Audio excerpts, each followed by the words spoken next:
গত ক্লাসে আমরা অষ্টম শ্রেণী গণিত বইয়ের প্রথম অধ্যায়ের পৃষ্ঠা নম্বর ৪ এর সমাধানটি দেখেছি। এখন আমরা তোমাদের পৃষ্ঠা নম্বর ৪ এর এই অংশটা থেকে ৫ নম্বর কলাম থেকে আমরা আজকের সমাধানগুলো করার চেষ্টা করব। এখানে ৫ নম্বরে বলা হয়েছে অনুমান করে বলো তো দেখি ফলাফলগুলোর মধ্যে সর্বোচ্চ এবং সর্বনিম্ন সংখ্যা কি হতে পারে? তাহলে আমি তোমাদের উত্তরটা অলরেডি রেডি করা আছে, আমরা জাস্ট এটা দেখে নিব। তো বলা হয়েছে সর্বোচ্চ এবং সর্বনিম্ন সংখ্যা কি হতে পারে? আমরা গত ক্লাসেই আমরা এই সংখ্যাগুলোর সর্বোচ্চ সর্বনিম্ন সংখ্যাগুলোর একটা তালিকা তৈরি করেছিলাম। যে এই ৪, ৫, ৬, ৭ এর সাহায্যে আমরা টোটাল কতগুলা সংখ্যা তৈরি করতে পারি? টোটাল ১৬ টা এবং এই সূত্রটা ব্যবহার করেছি। এখানে আমরা দেখলাম যে এই ফলাফলগুলোর মধ্যে সর্বোচ্চ সংখ্যা হচ্ছে সর্বনিম্ন সংখ্যা হচ্ছে সর্বোচ্চ সংখ্যা হচ্ছে ২২ এবং সর্বনিম্ন সংখ্যা হচ্ছে -২২, ঠিক আছে?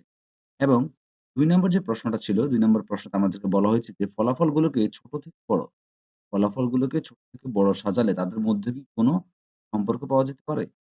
হ্যাঁ, ফলাফলগুলোকে ছোট থেকে বড় সাজালে একটা সম্পর্ক অবশ্যই পাওয়া যাবে। সেটা কি? আমরা দেখে নিচ্ছি।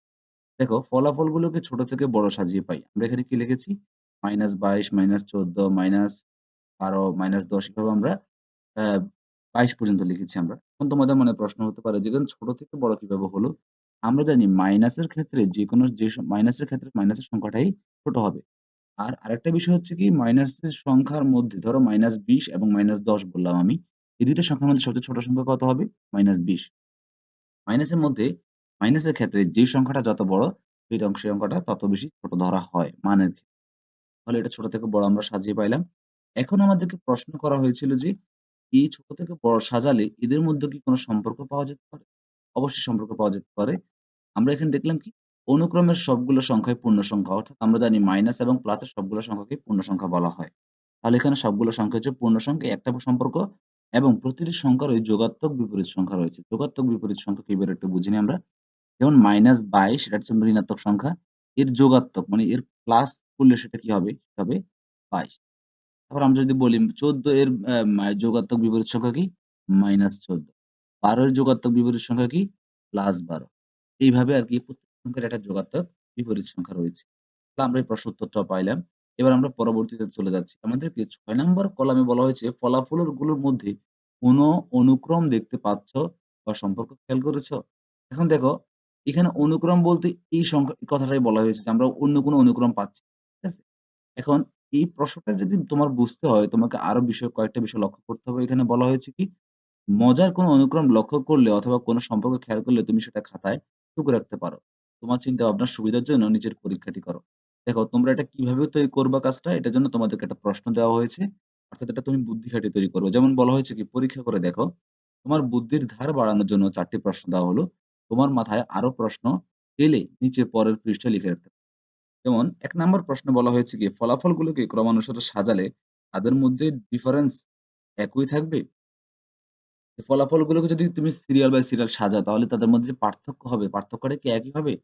না, পার্থক্যটা কখনোই এক হবে না। কারণ আমরা এটা এখনই প্রমাণ করে দিচ্ছি।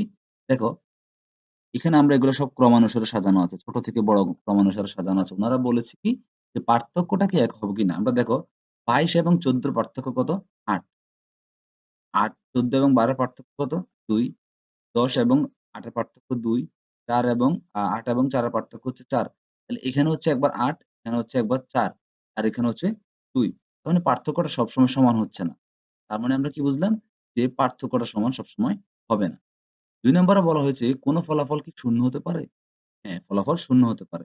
ফলাফল শূন্য কোথায় হতে পারে?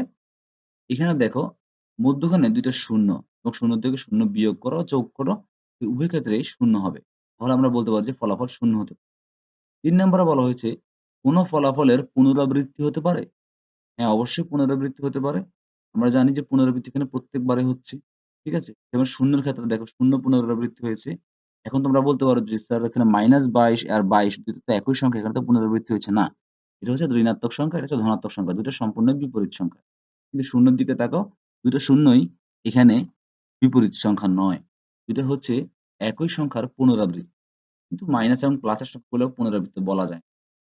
এখন আমরা ৪ নাম্বার প্রশ্নটাতে আসি। যে প্লাস এবং মাইনাস চিহ্নের সংখ্যার উপর কি ফলাফলের ছোট বা বড় হওয়ার সম্ভাবনা নির্ভর করে? অর্থাৎ সংখ্যার মধ্যে এই সংখ্যাগুলো যে আমরা কাজগুলো করেছিলাম, এই সংখ্যাগুলোর মধ্যে কি প্লাস এবং মাইনাস চিহ্নের কোনো বিশাল ভূমিকা আছে যে মান পরিবর্তন হওয়ার পিছনে? হ্যাঁ, অবশ্যই আছে। আমরা জানি প্লাস এবং মাইনাস চিহ্নের উপর ডিপেন্ড করে কিন্তু যেকোনো সংখ্যার মান নির্ধারিত। ঠিক আছে? এজন্য আমরা উত্তরটা লিখেছি কি? যে ফলাফল এমন হওয়ার কারণ কি? প্লাস এবং মাইনাস চিহ্নের পরিবর্তন। এখন আমরা যদি পরবর্তী আরো একটা কাজ আছে আমাদের। এখানে বলছে ৫ এবং ৬ নম্বর প্রশ্ন তুমি তৈরি করতে। তাহলে তুমি এই সংখ্যাগুলোর কি, কি বৈশিষ্ট্য পাইলা সেটার উপর ডিপেন্ড করে তুমি জাস্ট ৫ এবং ৬ করে ফেলবা। এটা তোমার হোমওয়ার্ক। এখন আমাদেরকে ৮ নাম্বার কলামে বলা হয়েছে, তোমার খুঁজে পাওয়া সবচাইতে মজার ৬ টি বৈশিষ্ট্য নিচের ফাঁকা করে লেখো এবং সেই সঙ্গে এমনটি হওয়ার কারণ কি হতে পারে বলে তুমি মনে করো তাও লিখে রাখো। অর্থাৎ বিষয়টা হচ্ছে কি, আমরা যে ১৬ টা সংখ্যা তৈরি করেছিলাম, তোমরা আমাদের আগের ভিডিওগুলো দেখলে অবশ্যই বুঝতে পারবে আমরা কিসের কথা বলছি। এই যে ১৬ টা সংখ্যা আমরা তৈরি করলাম এখানে, এই ১৬ টা সংখ্যার মধ্যে তুমি কি, কি বৈশিষ্ট্য খুঁজে পেলে, এর মধ্যে ৬ টা বৈশিষ্ট্য তোমাকে উল্লেখ করতে বলা হয়েছে। আমরা লিখেছি কি প্রতিটি সংখ্যায় ছিল জোড়, স্বাভাবিক সংখ্যা। ২ নাম্বার যেকোনো ক্রমে সাজালে ফলাফল একই হবে। প্রতিটি সংখ্যাই ঋণাত্মক এবং ধনাত্মক ২ বার করে আছে। শূন্য ছিল ২ বার। আমরা অলরেডি দেখেছি এটা। ৫ নাম্বারে বলা হয়েছে সংখ্যাগুলোর পুনরাবৃত্তি ঘটেছে, অবশ্যই ঘটেছে। সবগুলো সংখ্যাই পূর্ণ সংখ্যা। এবং লাস্ট যে প্রশ্নটা সেটা করা হয়েছিল কি সংখ্যাগুলো এমন হওয়ার কারণ কি? তার কারণ হচ্ছে ফলাফল এমন হওয়ার কারণ হচ্ছে প্লাস এবং মাইনাস চিহ্নের পরিবর্তন করার কারণে ফলাফলগুলো এমন হয়েছে। আমাদের আজকের ক্লাস এই পর্যন্ত। আমাদের নেক্সট ক্লাস আমরা পৃষ্ঠা নম্বর ৭ থেকে একক কাজটি থেকে শুরু করব এবং এটা থেকে আমরা আরো কিছু শেখার চেষ্টা করব। আজ এ পর্যন্তই। দেখা হবে নেক্সট ক্লাসে। ভালো থাকুন। ধন্যবাদ। আর অবশ্যই আমাদের চ্যানেলটি পাশে বেল বাটনে ক্লিক করে আমাদের পাশে থাকার অনুরোধ রইল।